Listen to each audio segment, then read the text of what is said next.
तुम्हालाही जर थंडीमध्ये किंवा पावसाळ्यामध्ये मस्त फुललेलं इडलीचं पीठ बनवायचं असेल, दिवसभर कापसासारखी मऊसूत राहणारी इडली बनवायची असेल, तर मग ही रील शेवटपर्यंत नक्की पहा. एका बाउलमध्ये 3 मोठी वाटी रेशनचे तांदूळ घ्यायचे आहेत, 1 वाटी उडीद डाळ, त्यानंतर 1 चमचा मेथीदाणे घालायचे, 2 ते 3 वेळा स्वच्छ धुवून घ्यायचं.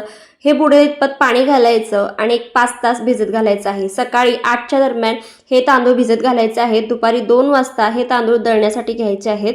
त्यामध्ये 1 वाटी पोहे भिजवून घालायचे आणि एकदम बारीक असं वाटून घ्यायचं.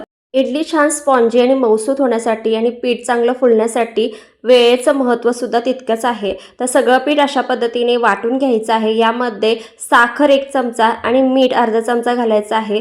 याच्या कॉम्बिनेशनने देखील पीठ लवकर फुलण्यासाठी मदत होते. त्यानंतर झाकण ठेवून रात्रभर फुलण्यासाठी ठेवून द्यायचं आहे. दुसऱ्या दिवशी मस्त असं इडलीचं पीठ आपलं हे फुललं जातं. मग काय, इडली पात्राला तेल लावून घ्यायचं, त्यामध्ये थोडं थोडं बॅटर सोडून द्यायचं आणि एक 5 ते 10 मिनिटं चांगली अशी इडली वाफून घ्यायची. त्याच्यापेक्षा जास्त वाफून घेऊ नका, मग इडली दडदडीत होण्याची शक्यता असते.